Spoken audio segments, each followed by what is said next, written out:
voyez ma montant on a précision pour la peuple congolais a une vérité des 80 millions de dollars. 80 millions de dollars et pas mes références. On a battu à la mouka en général. OK. Dengue bazala qu'on a agitation na bango ezala ki yango wana. Mais président Zela na président Chips na lobby même basango wana to mon na ki Chole Chola ganga kia Chola et poto wa désordre. Tout le monde va s'afficher na Martin Fayulu. Les locaux quand même sango wana zone sous et pas Félix, c'est le président Félix, excusez-moi, pour la condimaïte que c'est le président Fati qui a gagné résultat. Vous on a été que et comme moi désordre président. Maman, on a un souci par rapport à l'église catholique. On a un mois on a évolué dans ma classe d'école catholique mingi. Mais l'air tu as Kinshasa, j'étais surpris à comment on a que ce qui même dans le parlement ya sika, comment on a que monsieur l'abbé basango ebele ba comme on député. Ça veut dire il y a quelque chose qui ne marche pas dans la église. Il y a Sony Makasi, oh il est comme vraiment dangereux. Tant que tout ni que mon aki monsieur l'abbé Chole à Tambola, c'est parce que Chole azaki na kati ya lamuka. OK. Martin Fayulu et l'autre zo sali sa elelo, to la vérité la bandeko, azaki mbongo ya batu ya campagne ya monsieur Soros. Aya, boyo ka vérité en vérité des îles. Azaki ba millions ya batu ya monsieur Soros. OK, mais c'est Soros en zananji. Azali un américain, au Maroc dans l'Afrique du Sud, ou azala ba mission bien spécifique. OK. Bon, vérité des îles na ina tuna ba congolais, je ne sais pas. Tina mukolo oyo ba leader na biso, bazo tenir na Genève. Na Tongo, Martin Fayulu a toujours président Félix président. OK. Na Genève pour entériner vote à président Félix candidat comme maire, il y a opposition. OK. Accrédité là-bas voix est belé. Du jour au lendemain, le monde est complètement à Genève. On est comme passé. Martin Fayulu a respect à ton on a été la bataille. Pour nous candidater, pour nous jouer à pouvoir dans beaucoup de. Lui, il a échoué. On peut expliquer comment il a échoué. À ça, la recours, non? Tant que ça, le recours. On a même du forme. À Kéinango, à Komikuna, la proposition. Nous avons sali recours, aux amis, la preuve. PV moko exact. Tout le monde est bandé, il y a une élection présidentielle, il y a une voix. Aussi ma voix les alaki ma voix la binoté d'épaisse boyiba ma voix ezali ya binoté ils ont occasion de l'eau il y a quoi éclaircir na peuple congolais le roi to yando na plateau na biso balobi vérité désir mais yango ndé mutezo sala pagaille comme na vie ce comme ni muto azo la agiter c'est que quelque part azo se reprocher de l'eau comme muto azaka sir na ye azaka agiter azaka serein posé. Il y a une différence entre le président Félix Antoine Tshisekedi et les dirigeants Bokanilo, l'agitateur et Guignol, M. Martin Fayulu. Debout Congolais, unis par le sang, unis dans l'effort pour l'indépendance. Dressons nos fronts, longtemps courbés. Et pour de bon, prenons le plus bel élan, dans la paix au peuple ardent. Par le labeur, nous bâtirons un pays plus beau qu'avant, dans la paix citoyen. Entonnez l'hymne sacré de votre solidarité, fièrement saluez l'emblème d'or de votre souveraineté. Don béni Congo, des aïeux Congo, au pays Congo, bien-aimé Congo, nous peuplerons ton sol et nous assurerons ta grandeur. 30 juin au doux soleil, 30 juin du 30 juin, jour sacré sois le témoin, jour sacré de l'immortel, serment de liberté, que nous léguons à notre postérité pour toujours. Bonsoir ou bonjour, ça dépend à l'heure à laquelle vous allez suivre cette émission Tout sous la vérité qui vous est présentée par votre humble servante Bijou Meta, la VIP internationale, la maman Fati de la presse congolaise. Encore une fois, merci à tout le monde, merci à vous tous parce que je sais que vous êtes très nombreux en train de suivre cette émission Tout sous la vérité. Alors, na mokolo alelo, na mokolo alelo na émission na biso to vous allez bon, on a invité na biso, invité du jour na biso et Zali Bongo les présidents fédéraux de l'UDPS France.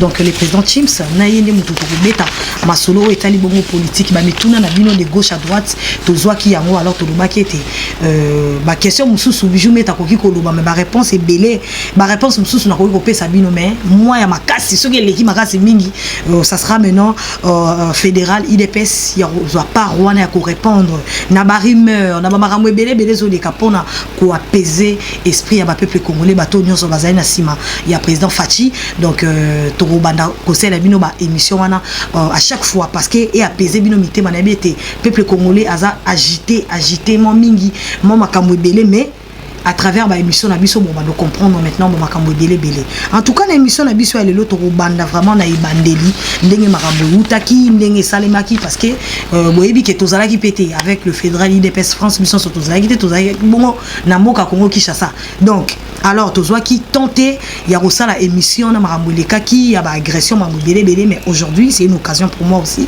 ya retourna ba mituna moi et belé depuis le début si na mokolo alelo alors restez bel et bien branchés sur notre chaîne Ma Passion TV avec votre Bijou Meta, vous ne serez pas dessus nous toi zapété bon l'émission et Bandeliti Souka. Merci à toi Lionel Mayakapongo derrière cette caméra et continuez sur la émission na biso et sans oublier les grands réalisateurs Serge Kabangu, dédicace spéciale à toi Serge Kabangu. Donc voilà Lionel Mayakapongo Fongolagé. Merci. Voilà mes chers amis internautes, mes chers amis téléspectateurs de Ma Passion TV, tout à l'heure on a Epsilon Nabi Torozala Bongo na le fédéral IDPS France parti présidentiel oui pour moi on a président Chimsa président est parti donc voilà tous appels à représentant mais c'est Alexandra donc là bazali ebélé na kati fédéral IDPS France alors honneur ezali mokolo lelo pour na koembela bino le président Chims na plateau na biso to solo rabotali politique pour combat oyo balobi il faut retelemela ba makambo to mo bundasko combat il y a bien mais anti valeur baza tellement ebélé alors tous awana pour na ko éduquer bango. Bonjour président Chims. Bonjour maman Bijou. Bonne santé. Santé ça va pépélé. Pépélé na rythme ya ba mora o. Na rythme ya mboka ba va et vient. Donc mais ça va. Ça va. OK. Merci beaucoup président. Alors toko tamama on a bien émission na biso. To bana vraiment masolo yo na ibali parce que yebi komba o osali le bundi depuis le bunda kaka bitumba o il y a cela 37 ans 38e année en oyo le IDPS et continue à pouvoir beaucoup mis parti présidentiel mais tout banana on est bandeli makambo il y a élection dans le présidentiel boyibi ba voix aussi ba voix les ala qui ba voix la minorité l'IDPS boyiba ba voix ezali ya minorité ils ont occasion de l'eau il y a quoi éclaircir na peuple congolais le roi to yando na plateau de biso balobi vérité désir mais yango nde mutezo sala pagaille tozo mona bongo monsieur Martin Fayulu oazo kendaka ko luka ba vérité désir un peu partout à luki yango na ba réseaux sociaux à luki yango na ba plateau il y a ba télé ba TV il y a ba TV5 ba France 24 à luki yango un peu partout na ba Belgique kuna mais jusque là vérité désir bino moyibi ba voix ya batu ya Martin Fayulu na ebito koki ko loba nini pour la situation là parce que peuple congolais a tozo yo kaka baza ko avaler makambo belé mais lelo bazo pe ba réponse na mituna na bango. Bon merci beaucoup maman Bijou. Merci d'abord na peuple congolais nyonso o ba Rolanda. Merci en plus na baninga na nyonso ya IDPS en général en particulier autres za bango comme ça pour na kotanga bango te bazé belé président Alexandre Denis Moulamba maman Kassia Jean-Claude. Bon, Henri Blaise, Serge Moussa Sabangonio sur Mayanga, en tout cas, Moussala Bossalaki, félicitations. Moussala Tossalaki. Bon, au Tuningaï, que ce mot, il y a vérité désir. Vérité désir, les amis, vérité désir. Mais la maïté. Il y a une vie, ce que moi, nous, à l'agiter, c'est que quelque part, on va se reprocher de l'eau. Comme Mouto, à Sir Naye, à agité, à serein, posé. Il y a une différence entre le président Félix Antoine Tshisekedi Ouazo dirigé Mbokanilo na agitateur ya Guignol, monsieur Martin Fayoulou. C'est vraiment un Guignol. Bon, non, si Kotambola. Moi je pense que 37 ans, il y a peut-être vous allez belé. Nous on en a l'expérience. Il y a Souka tout le monde qui en a 2011. Tant qu'il y a ça, c'est greffé. Et pas dans Bisso. À Bossanangote. Il s'est beaucoup accroché à nous. Mais les lots. Bon, vérité désir, il y a tout le Congolais, je ne sais pas. Tina Mukolo Oyo, leader na Bisso, nous sommes à Genève. Na Tongo, Martin Fayoulou, nous avons toujours président Félix, président. Ok. Na Genève, pour entériner, voter à président Félix, candidat comme maire. Il y a opposition. Ok. Accrédité, là-bas, voix est belée. Du jour au lendemain, le monde est complètement à Genève. On est comme passé. Basé comme un petit marionnette, utiliser le bateau, les lois sont redévables. Bagagna qui sont médiatiquement, parce que nous on a souffert surtout en France. La chaîne nous en France 24, tout ça va bloquer Bisso. Corrompu. Même temps, on a qui communique avec Sophia Zakoleka. Aussi, on a chaîne Nina Mundele, Bazobengabino, le même jour que Bogolegana pourquoi parce que nécessité Zalaki. D'accord, pas qui n'a pas chaîne à Mundele. Voilà le niveau Batouazaki. Vérité des urnes, oh, il y a Zoloba. Avant la côte, on a des détails, on a Congolais, Bazozela. Moutoua, on a aspiré à la magistrature suprême dans Boka. Il faut respecter ma situation en Boka. Il faut respecter ma situation en Boka. On a été la bataille pour nous candidater, pour nous avoir pouvoir dans Boka. Lui, il a échoué. On a expliqué comment il a échoué. À ça, la recours, non? Tant qu'on a sali recours. On a même du forme. À Kéinango, à Komikuna, la propositionnelle. Nous avons sali recours, aux années après. PV Moko Ezate. Cour constitutionnel, ça veut dire degré à soupe à la et lobby que Martin Fayoulou, on a prévité ce que pour gagner à quitter. Mais les lois de la vérité des urnes, ni du tout. Non, le vérité des urnes, il y a voix, donc la cour constitutionnelle les a corrompus, donc il y a une voix. Tant on a le bim agitation, tant on a le manque à sérieux de la part de Batou, non seulement à sérieux mais à personnalité. Et tant qu'on a les lois de la vérité des urnes, est-ce qu'il pense maintenant à Moutouna que la Congolais va rejoindre la sous-ciment ou à Zoko Sabat, sachant que Aza ni Nabat. Maintenant, il est entré, il y a pour profiter d'un d'opportunité à cette notoriété Mokoboy. On a fait ce courage. Bisso, Lelo, Tomoni Basango. Baye pas président. Mais présence là-bas, on a besoin de. Parce que ça signifie Siko Bango, effectivement, que Botala récitait à Solo Yango, le président Félix Aganyaki, 40%. Lui, il avait 40%. Mais président, c'est là, non, président Chims, na lobby, même Basango Wana, tout le monde n'a qui Cholé, Chola, Gangaki, Chola, et Poto, des ordres.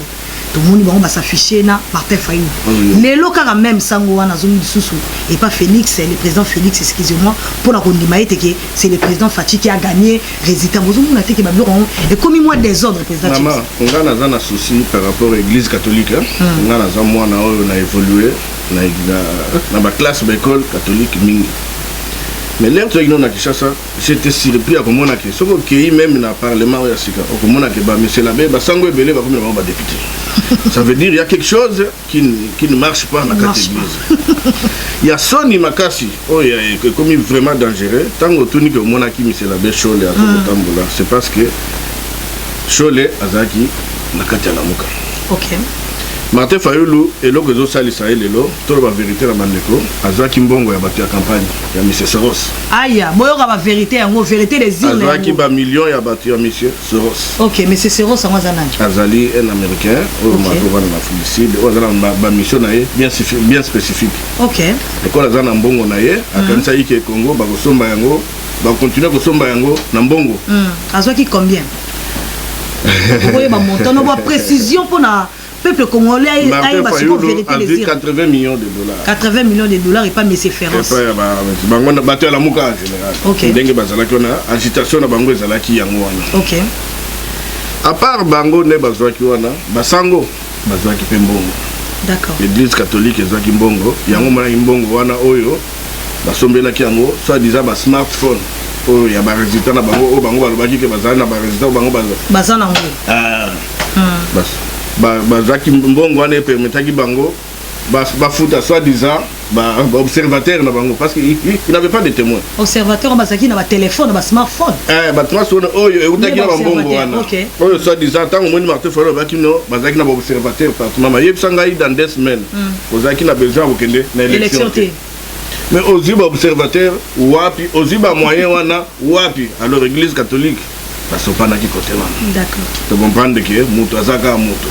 Yango moni lelo bakomo ke no samba mingi pas pape. Et nous pensons que le pape a causé strict pour la zone qui s'appelle parce que les a pas si comme on a que l'église a une bande mébélé mais les lobes qui n'a sous mesté donc ils a sonné d'alarme et puis a lancé côté donc dès que Martin Fayulu il faut aider les Congolais il faut aider parce que nous avons battu à Soros à Ibn na foot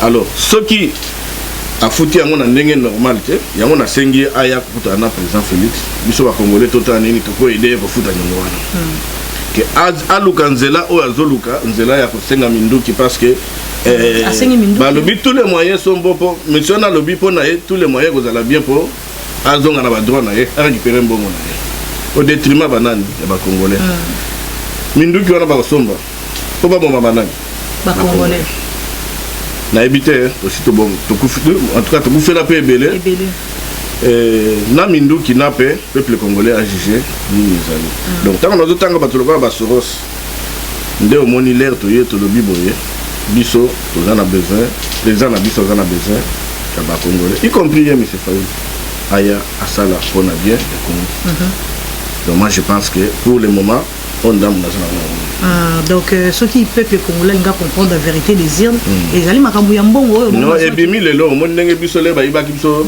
résultat et on a tagi na ba témoin te biso yango etimbisa ki biso ke tout autre tia ba témoin partout mais en 2012 de ba collecte biso ndenge to balé mais oya ye bimi na vitesse parce que bango bazaki na vitesse résultat bimi yango ni basango akei ko tout bele pas président et puis bazobi que accompagner la démarche pour amoniquer azoko évoluer déjà bien et voilà c'est que carrière ya Martin Fayulu ici non carrière ici si bah ça là qui réunion na bango de est-ce que mon aji Katumbi non Katumbi azali bon na ebi au moni tango ba ebi so déjà vérité aleka ki na chaîne moko batuna ki ba bi mais comment se faut-il bato bazaki na yosi ma baza suna yote mais soko za moto mayele Martin Fayulu na bato bozolanda e boso sola bande quoi diaspora au bazol andaka ye soit disant ba combattant au bazalaka ba comment bango ba homme d'affaires ba businessman ceux qui ba yoika bango ba ela biso muzitu non muzitu aza opposant après c'est ba kama mbongo muke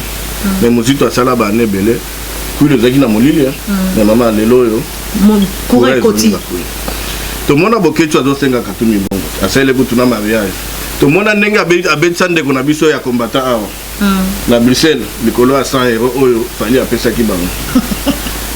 Et puis malheureusement bandeko na biso pe à Paris ba koti pe na Jewana ndenge organisateur arrivé à Fayulu wana balanda ki notaire vieux monde tout ça il est au Bercy bon alors on a pe na luka stratégie na autour na ngata maître David comment est-ce qu'on peut mettre en place que chaque mois tu faire bango ta 100 € pour baza pe côté na biso wana za koteka mboka compatriote parce que kasi tango mine na lobisa hero parce que moi maman na mboko so peut ça la terre comme vulnérable bato wana basala kati boke tu asala kati donc mais au moins c'est comme moralité à mutu mais malheureusement bande ko mingi ba congolais balanda bato ndingo wana donc vérité est que les pays avancent tout ça pour avancer président za pour avancer na ba plan nyon surtout ce que tout ninga ina ba nini na ko expliquer le lo banzele zo sale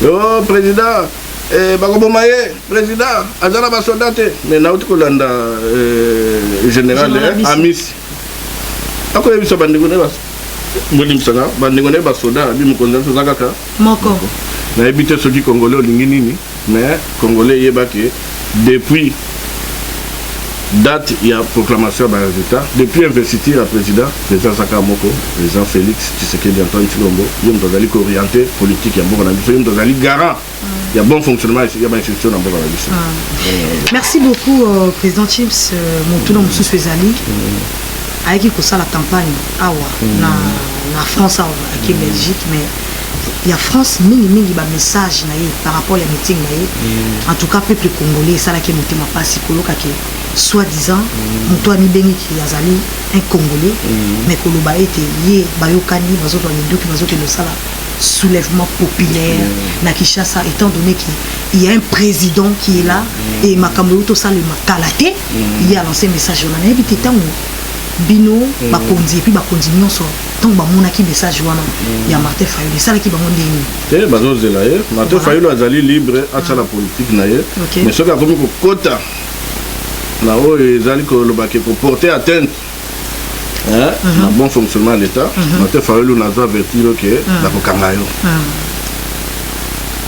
justice congolaise a kokanga yo donc comme ça non aventure et puis tant qu'on a vu ma camboisero ça peut-être à la légère mais le peuple congolais besoin au sérieux ma cambois n'est pas solo mbongo Martin Fayulu azande mon abiso aya to solo na ye soki nyongo ezali to futa batwana biso to tika la calme mais aya na ba jeu wana te ya ba soulèvement pour nazo mona soulèvement populaire ni solo wana mais soulèvement ba libertinage ya bon représentatif président Nabiso Azali président au moins Nabiso d'autorité pour tous avoir opportunité et pour s'exprimer ça fait partie de l'état de droit donc ça fait partie de la loi fondamentale en Boka Nabiso ça veut dire au qui s'exprimer au qui se réunir nengolingi mais état de droit le but que banda ko finga batu donc on finga batu voilà tout l'état de droit justice voilà incitation à la haine les états de droit yo moko pe comme ça la justice incitation à la haine déjà yo moko yebiso nango justice mutakolandela yo ezalité que nini ben toujours ke bisaka de Martin Fayulu atika banzela wana azonga na mulongo azonga vraiment na mulongo pour un vrai Congolais il faut se comporter bien à moins que aux ala ceux qui Merci beaucoup président Chips, merci tout l'équipe côté wana. Maintenant les questions qui se posent entre nous les Congolais de la diaspora. Qui dirige? Le président il est là mais les Congolais sont en confusion. Parce que dans la présence il y a Joseph Kabila, donc Joseph Kabila qui dirige alors les Congolais sont intoxiqués dans le bango et ça là que entre biso na biso ba Congolais to komi ko swala to komi ko yida okoki na ko expliquer côté wana pour ba comprendre l'alternance pour ba bezaper moi passer pour ba comprendre mozali mieux placé ya ko expliquer na peuple congolais. Oui, maman, nazo comprendre le peuple congolais. Kabila, na système wana bazawana depuis un certain moment. Kota mingi na mitema batu la bangi sape batu tellement mingi que batu bazon di maté que Kabila kei. Po bandi mais faut mona que Kabila zana Congo te to Kabila babomie. Te. Biso tolobi par rapport au Kabila sali pour n'importe na biso. Il faut azana Congo. Azana wana. Azana Congo. Mais Aza sous son pouvoir mon côté. Moutazali na pouvoir, Moutazali na impériaux, Moutazali ko décider qu'orienter Mboka Ezali présent, Félix Antoine Tshisekedi. Mais les Congolais va bosser dans que Kabila a tikali politicien. Ce n'est pas dit que parce que Aza sous président Aza politicien non. Malembe ndenge Azawana Azali autorité morale, il y a FCC. Donc ça veut dire que d'une façon ou d'une autre, en même temps, en tant qu'un ancien président, Ayebi Mabena Malam Oye Komela Biso. Le col Abiso a Toubeli a assuré Biso que la cosa qui est, jeunesse cosa qui est, hein, à Lingui quand même à se rester par le peuple congolais. Pourquoi ça peine à besoin d'aller par ma bébé? Hein? Ah ouais, et marcha qui était n'engeni. C'est pour ngana kenda kiboye. Bino, ça se passe comme ça. Ah ouais, tout le monde a un gilet jaune. Au moins, le président Macron a bien prédécesseur na président Sarkozy. C'est sûr. Même à Marie Le Pen, Bayaka, même à Mélenchon. Non, voilà, c'est pour même dire opposant. que il faut peuple congolais banda commencer na la présence wana. Tolobi boye. Oh, bozana ba accord bo signé tete. Ce qui accord moko ezali ezaka moko. Toloba ki boye bande ko na biso basala ki mabe. Et batikal kaka bande ko na biso. Biso tolobi to kolanda bango te, to ko boma bango te, to ko vanda na bango, to ko limbisa bango.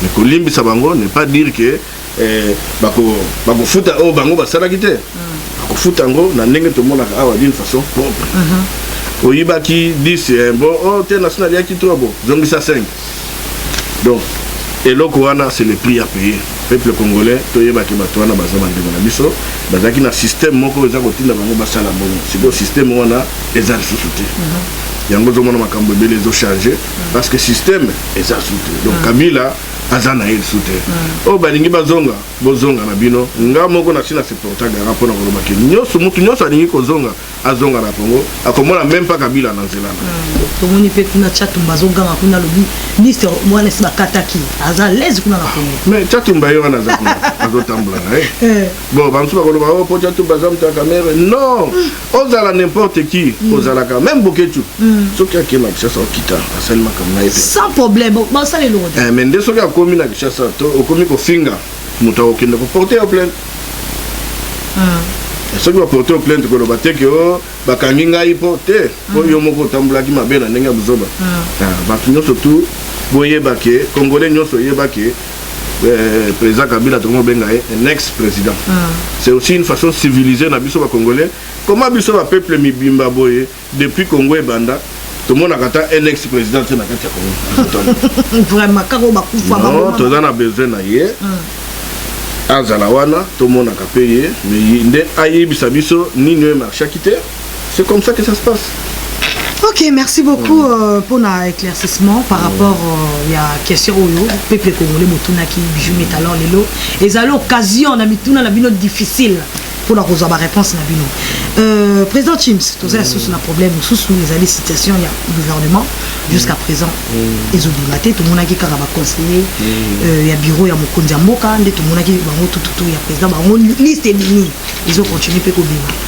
Mais problème ezali moi nous ekoti lisusu awa peuple azali agité et bengaki ma passion TV pour na retourna malobi oh ma passion TV toyoki Joseph Kabila atini 3 noms bakombo misatu et pas ya président Félix eza nini donc moi bakombo wana siko peuple congolais linga yeba exactement c'est quoi les problèmes mon mouvement wana ki batinda ki 3 combos est-ce que c'est vrai ou eza biloko lukuta ya ba réseaux sociaux ou expliquer na bato baolanda biso na otikoloba awa mama bijou président Félix azali gara nation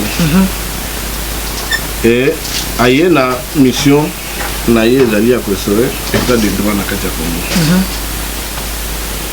donc na katikati wana état de droit ça veut dire alobi boye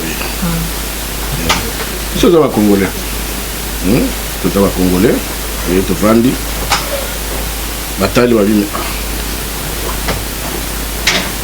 bandeko tel na institution tel par exemple na parlement tomonaki ke bandeko FCC oyo bazala plateforme ya ex-président Kabila bazolobaki baza majoritaire oyo bakoki kokomisa yango ekomi plateforme soki eza prouvé ke eza plateforme c'est normal soki baza majoritaire président lokola respectera mibeko bato bazali majorité na parlement bango nde bakoforme gouvernement soki ese justifié ndenge wana mais à ce que je sache bazo kolobaki bango bazali majoritaire et la majorité il est laissé dégager total à ceux qui baza majoritaire mais jusqu'à preuve du contraire nayebi ke proposition ya mutu moko eza na kutu 3 te mutu moko alors en tout cas président Chims autorité morale na bango c'est normal po basangana kuna epa na ye na kingakati c'est tout à fait normal bakongo il faut bamesana soki avandi abengi bato bazali acquise na cause na ye bake kuna basololi baye na stratégie na bango bayaki na mutu moko nga mpe nayebi kombo wana me natiki ti mokolo président de la république ye moko parce que ezorelevé na naye. Merci beaucoup président vraiment na éclaircissement côté wana ya kombo en tout cas ba journaliste bo sala tout bo zo rappel ba information na source moi la rabatouté ba les on dit toyoki ba lobby na ngabo toyoki ba sali boyeza malamu te bo zali ko belisa bande ko na biso fièvre peuple congolais na fièvre maman bijou moi c'est quoi problème à peuple congolais zani je comprends peuple na tongo soka la moki local bosso a ota la Facebook na ye atali lelo nga pe na ko vendre pa na ngai na komi bazuya peuple soko moni mutu asali déclaration te makambo ko mona ba komi sur mutu wana occupé yango te parce que mingi eza makambo lokuta Ce que tourne information sur le monde sur base de la déclaration à moto. Les autres comme une numérique, ce que nous avons dit, déclaration officielle à Robata Maté. Sur base de la déclaration, on a dit, tout le monde a commis. Donc voilà, il n'y a pas 3 noms. Oyo, M. Joseph Kabila a tenu la présidence. Non, il n'y a pas. Parce que c'est secret. Ça fait partie du jeu démocratique. Voilà, donc Moutoroba et Zateme, ma journaliste, c'est bon ça correct, s'il vous plaît. Boti Kabarimer, babi lokota information. So bon bon besoin d'information sur Tebo Benganga. Donc peut ça nous information pour biso dans la partie présidentielle. Na ninga mabete, boti Kababilo wana bozo sala bande on a biso bazora ba crise, ba tension, c'est pas bien. Donc voilà, pour la question on a besoin réponse Nabino concernant la question on a. Alors les présidents James, dans un problème au Ekoyaki tout moni le président VK M. Google a bien M. Google Vital Kamere a lancé tout moni bongo ba salaire il y a ba député où ils ont réduit même les salaires du chef de l'État ils ont réduit alors ba député dans parlement ba tombo puis ils ont bon moté alors président Kamere a lancé qui moi pic moruana par rapport na ya habité impressionné au rôle bani. Bon, impression en gars, c'est injustice, injustice sociale, je parle. Injustice sociale.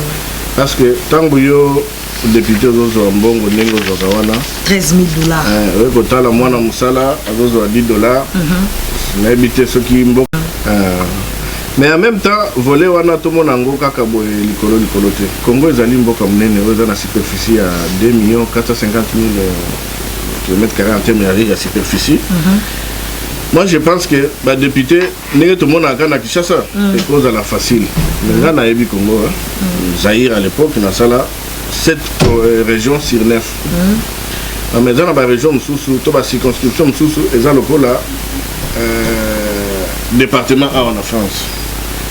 Je pense aussi quand même que 500 députés, c'est suffisant pour couvrir l'étendue mobile de la République.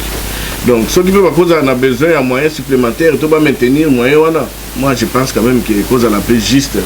Parce que Michel Bazanango, et vous avez souci à côté quand on a qui chasse santé, tout le monde a député, tu vous avez la garde d'hémicycle, vous avez obligé de faire effectivement mon salaire, oyo, n'engue peuple latin qui bango. Pour ceux qui va salir en côté tout oyo, babano bengana bango, tout le monde va bengani, sous la donc, les un sujet, il y a que tient na mesa. Moi je pense que l'idée à convoquer les états généraux pour Nangaï, ce sera une bonne idée. Comme ça, bah, couche, la sensibilité, et je préfère que Moussala, pour ma toiseau, ma camozogue, ma lembe, tout ça, même Biloko, tant ma maman Bolamba, Biloko apprécié, ça va bien, belle sagat. Mais tant maman vend à Zolamba Fumba, donc il faut bien très belle. En tout cas, je félicite Moussala et Monsieur Google Nengo Bengue. Monsieur Google. Peuple congolais ali pour nous flatter était na oti Kinshasa. Na moni alire au président Vital directeur de cabinet azo amemeli. Moi aussi j'ai aussi triché. Aye bien ngote mais indirectement na triché méthodologie na ye. Donc il faut que comme c'est tango ça le pas bien. Pourquoi na le bongo parce que déjà interpellation. Il y a une autorité en Boga Obakamba qui m'a mabé. Le diagnostic au sali dans peu de temps. Tu as mis cet état de lié. Les alliés, mon ami président qui a échangé sous forme de 100 jours. Les alliés fruits hasard. Ça veut dire cartographie, nous avons besoin de Congo. Tous en avons beaucoup de. Donc, moi je pense que ça a l'air député normalement si j'ai mon côté le bango kaka boyala atite il faut totaler la yango parce que tolingi nini tolingi tant que représenter peuple aux à la paix digne aux à la mesure te que baba na corrompre yo parce que vous avez des moyens ya ko atteindre couche na yo moko boyete non ndenge to mona kawa un député digne, tout ça. Moi, je pense que on a proposé, ça dépend si on a une appréciation, il y a une institution, ceux qui te convoquer état généraux. wana nde ba besoin nyonso wana ekozala vraiment bien détaillé et bien chiffré. Merci beaucoup tozokoba toujours na émission na biso na habité était émission où les autres sepelisa bongo balandi nyonso ya ma passion TV les autres sepelisa bongo mon maître personnel maître Enzo David dans les maîtres avocats de ma passion TV et sans oublier monsieur Patrick balobi ba combattant vraiment il y a des Patrick oza ko assister biso na émission na biso mokolo lelo merci et sans oublier à ma mère Chantal maître président Chims likambo oyo elekanaki oyo salimwa makelele ya makasi de susu na niveau ya diaspora presque monde entier tout le monde comment est-ce que balobi base la pesi base mobimba ya IDPS depuis Congo Kinshasa bambote belé ba fils mukoko ba base fils mukoko chitisali place aux alliés les grands combattants les grands soldats de l'IDPS bambote belé base et tomboki tomoni ba corruption députés provinciaux ba corrompre bango pona makambo etali bongo ba place na Sénat et puis peuple congolais aujourd'hui alingi ayeba les 12 députés oyo IDPS ya linyaki pona ba place na Sénat pourquoi ba kombo na bango ebimaki te problème yango eza nini bokomi wapi na niveau ya ba corruption oyo esalami na Sénat et to moni bongo pe suspension okonzamboka landisi na suspension na sima koki ko expliquer biso et les cas problème nini les cas na kati wana o esali mbutu makasi ezalaki ndenge nini bon avant la banda ko répondre na problème na préoccupation wana na personne na mbote na combattant nyonso ebi ke zana ebele bazo selanga yi mais nazana nkotoyo nazo ya kala mingi te fiche mukoko na bande comme susu comme on baza ko perpétuer idéologie oya litu wana et tant que tozoloba état de droit exact que ba individu de ba comme mayango non c'est l'espoir de toute une génération tout un peuple et on moni peuple wana tant bazo kanisa makambu padre na biso patriarche personnel papa était tsege des akoloba mukolo biso moko to yeba ko telemela makambu na biso le mukolo mboko na biso bonga en tout cas je vois que tozo kendena pour normal. Il était prophète. Donc, aux hommes, on a Kamboé qui n'a pas de biso, les alliés, Sony, surtout, Ningi n'a pas de soi-disant, parce qu'il y a un bango, soi-disant, au bazar qui n'a biso na IDPS. Bien que Toko Bombango soute, tout le monde qui va commercer, bon d'affaires peut bailler. Donc, on a tout le bélango après. Problème des alliés nini problème des alliés ya koloba boye l'élection ana ezaki entaché na ba bengi vice de forme d'accord na simba la simon koza na maître nzo après ce que ba vice de forme za nini parce que on est dans le domaine na ye OK na zo ba en tant que politicien ba ingrédients nyos ezaki réunité pour élection de Salema donc ezaki la biloko moko notamment institution CENI ils ont acquis Koutou injonction il y a l'État à travers la justice qui est général pour basir soir l'élection parce que bazako yoka déjà baboui moko ya solo par rapport na yango effectivement et ça maki que na ndenge ba constituer qui déjà ba bureau wana OK et répondaki na ba norme té ndenge constitution na biso esengi OK ce qui fait que intention ya mabe ya muyibi ezalaki sima wana donc muyibi ezali mutu oyo aza ko corrompre na mutu baza ko corrompre effectivement bato bazaki corrompu parce que kuna sengaka ba nzela milaite mais bango ba bosanaki ke po bakoma wana peuple mutu aponaki bango ndelo ba bosanaki alors au lieu basa la volonté à peuple bon la justice pour banda pour le makambo justice mais tant que autoni décision chef de l'état il y a que suspendre le avant d'aka y mon côté à suspendre bien que a ko sala yango mais asangaki asangana na baninga ya ba institution ya mboka OK pona ko lakisa ke non ngai ndenge na ye awa na ko telemela makambo ya muyibi makambo ya corruption makambo ya mabe et na moni ke makambo ya mabe moko ezoleka na ingina yeba makambo ne bandi wapi euti wapi tim ko na koyeba ndena ko ndima biloko yo esalami voilà alors La bande qu'on a vu sur IDPS, bien sûr, tout le monde dit que Botelemeli, beaucoup Telemelaka, peut moutenir surtout eux à Rossala Mabé. Mais là, on connaît personnellement dans ces pélités, il y a Kobuka, Koboma, il y a eu des morts que je déplore. Ok. Dans le gros du chapeau, la mémoire à Batouana. Donc, qu'on revendiquait, très légitime. Mais pacifiquement, dans la méthode, papa l'accepte sur la carte à partir. Mais ma cambo en violence, Koboma, tous en angle d'accord.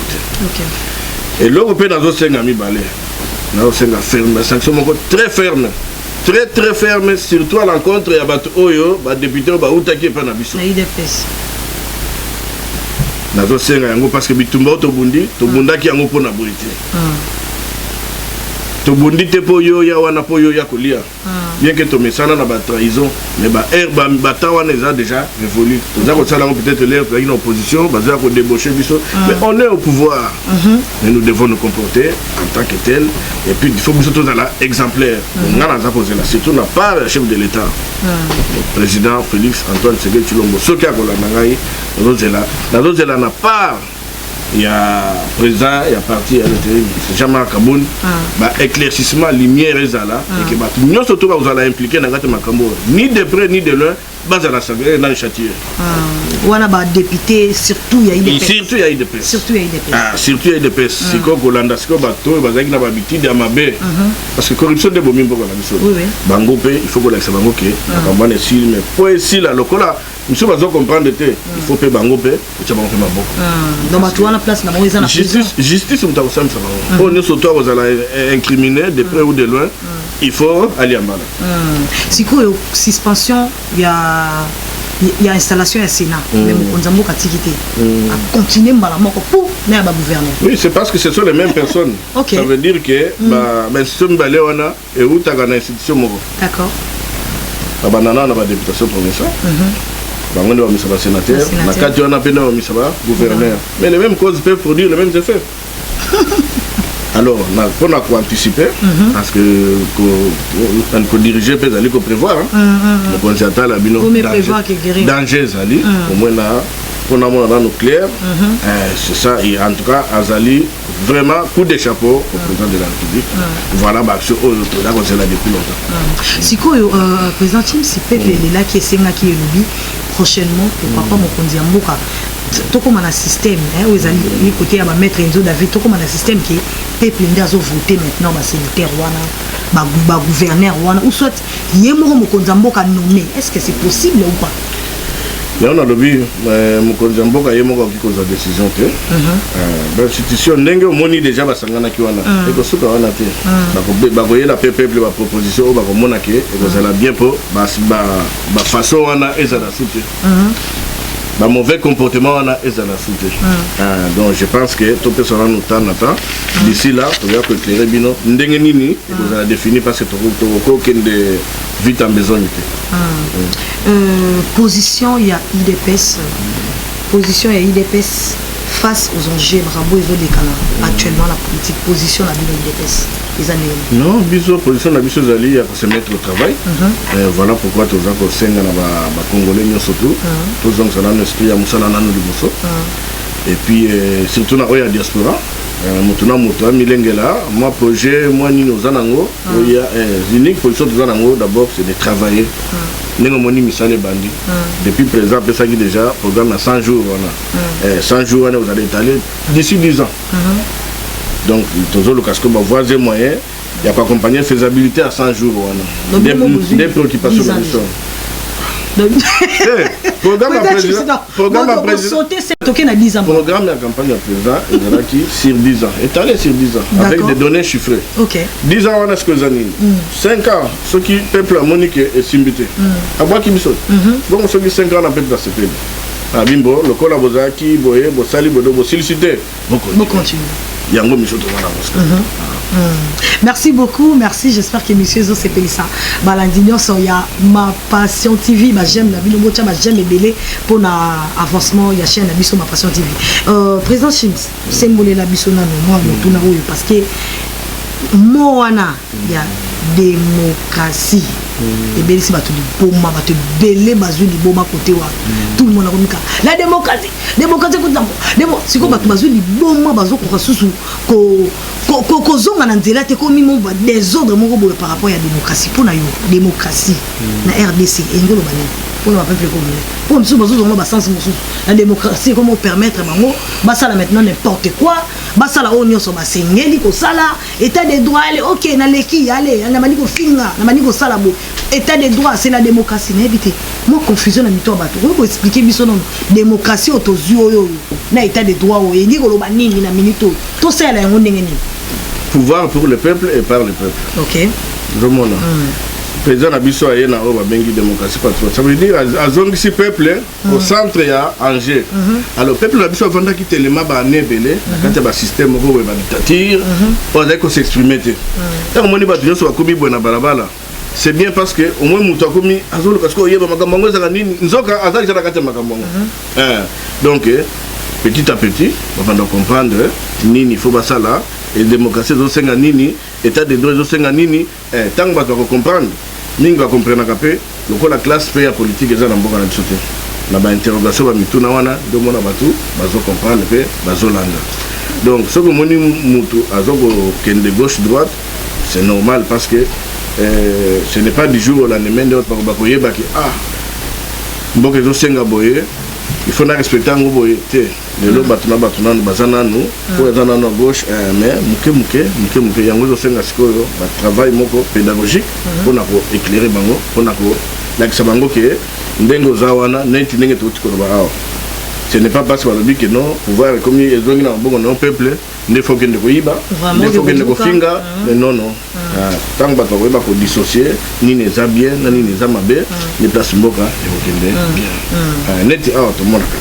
c'est aussi pareil démocratie za na mboka mais tellement bango ba yebi yango ba mesala nango mutom da ko vivre pour azala toujours bien na place où yazali des différences sali na bisoko. Merci beaucoup pour l'éclaircissement concernant la démocratie. Donc voilà, ça fait ça. Président Chims, tout le monde qui est vraiment cochité pour la petite émission de Bisso. Au coquille ko yebisa biso impression na yo par rapport il y a 2 mois ya mokonzi ya mboka tout le monde bato ba gangi même les Américains ba féliciter le président son excellence monsieur Antoine Tshisekedi Tshilombo ba féliciter ba lobby du jamais vu au bout de 2 mois changement et continue na Congo bato ba komi ko seka na yebité au coquille ko loba nini au 2 mois ya pamba bo sali marabo belebo de ce qui na 10 ans Congo est commis et on les même en Afrique du Sud te maman eza idéologie les gens ont une idéologie. Il faut le marquer. Tout ça quand les logos moko nzamba pesa biso. Et puis le Congo za motuya ba bengi yango Congo. Maman bisou. Ba tozo mona 2 mois. Mais non, 2 mois ils allaient fruit à 37 ans. Ça veut dire que ba toujours IDP ces machines. Banda 37 ans, IDP ces ala toujours. Et ça a toujours ma stratégie. Et là la kanisa ndenge nini, ceux qui sont commis na pouvoir, ndeni to ça la peuple congolais à se retrouver, à zala bien, à se peler dans mboka nae yango. Ce n'est que le début là. Ça veut dire quoi? Tout le monde a 2 mois makambo belé.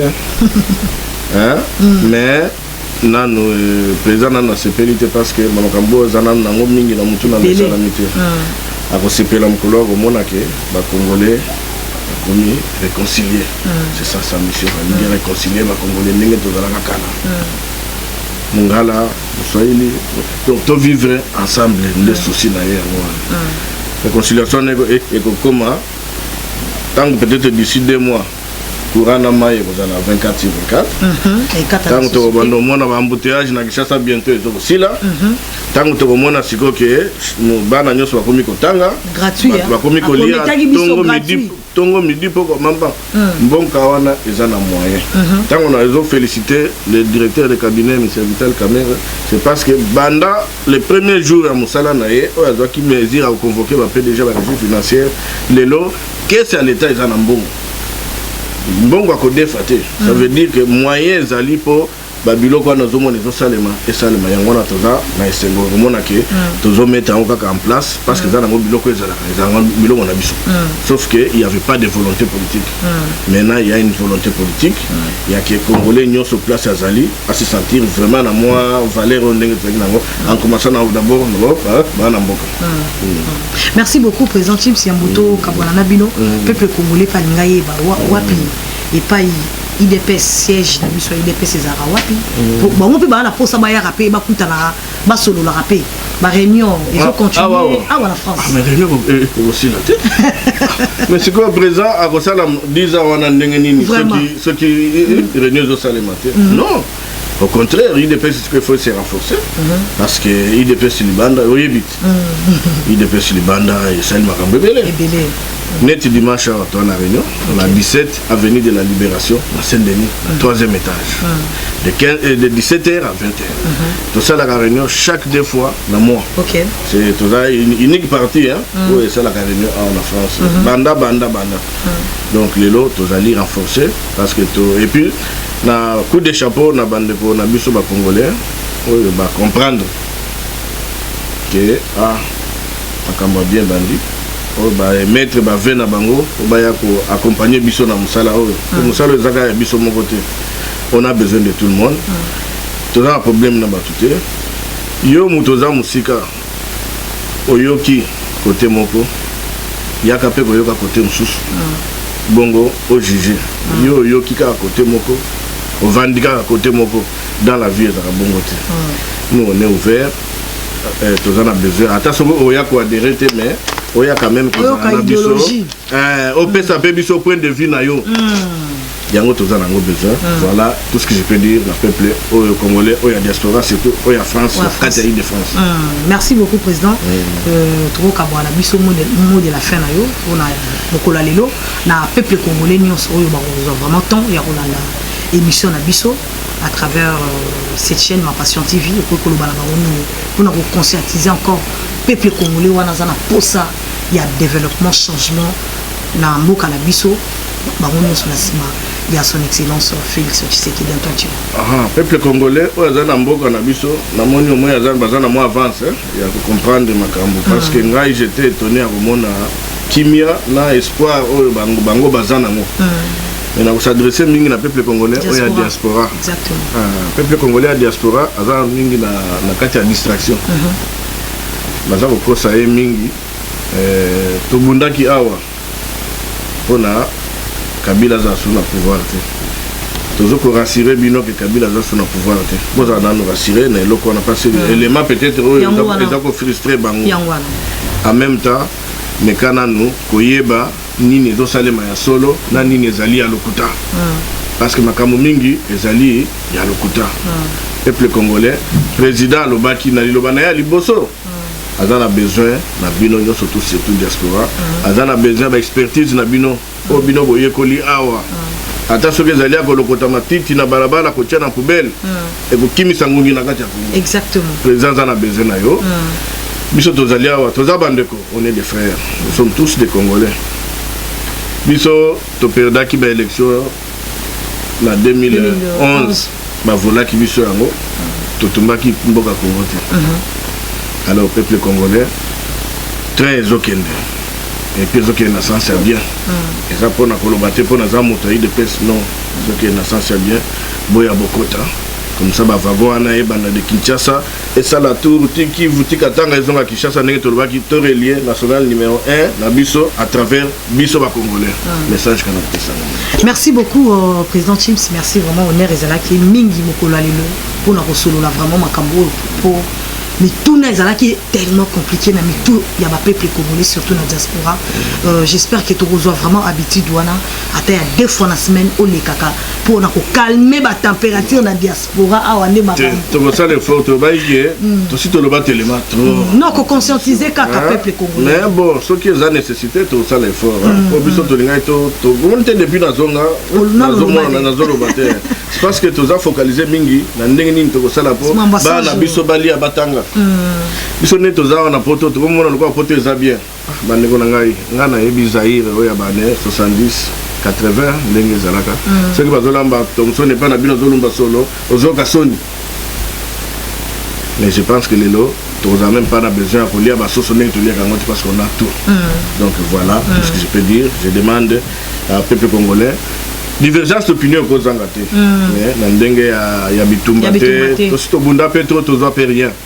Donc tous allons ensemble et puis merci beaucoup président Chims, merci Malandino son Yama Passion TV, merci Mouzala qui tellement ébélé pour la émission Nabinoto selon la vérité qui vous est présentée par la votre humble servante Bijoumita, la VIP internationale, la maman Fati de la presse congolaise. Alors restez bien et bien toujours scotché sur notre chaîne Ma Passion TV, vous ne tirez pas dessus, vous en aura toujours ma émission Nabiso. Alors président Chims c'est reçu qui s'attête au Bandarosalara ma émission yo pozali nanda kozali na point de vue na yo o koki kopesa benga Ma Passion TV to koyamba yo Ma Passion TV naza wana kaka pona musala mais tant yo linginde des autres limbutu butu en tout cas nga ekoleka te.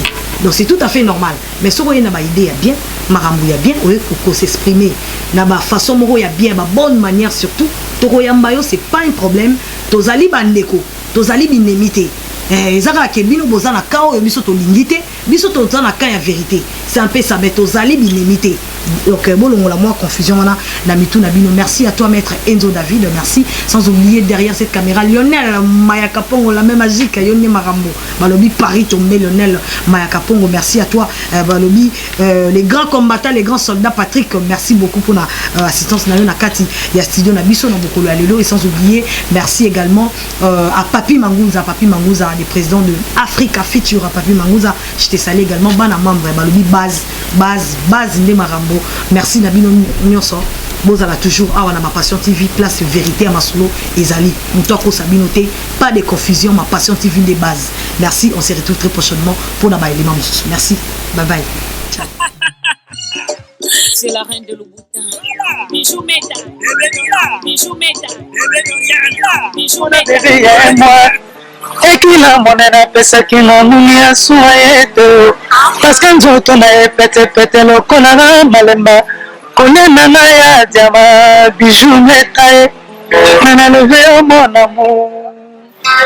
Bijou Meta, suivez tous Ma Passion TV et surtout abonnez-vous gratuitement sur notre chaîne Ma Passion TV pour être bien informé à temps réel sur les émissions inédites, sur les actualités politiques, la chronique musicale, sportif et retrouver tout genre de divertissement à travers cette chaîne Ma Passion TV. Abonnez-vous pour être informé à temps réel. Parce que nous on a pété le colana malemba. Konena na ya diama. Deuxième dame déjà. Viens danser mon pays et donne des voix aussi. Et viens faire la musique. C'est parti de mon éthique. Honorable Ali Data. Allez, bande de Indiki Papa na Jesse. Bijou Meta. Aïdidi Assaray. Noël Okitou. Madame du roulage. Merci beaucoup Fabo, merci beaucoup.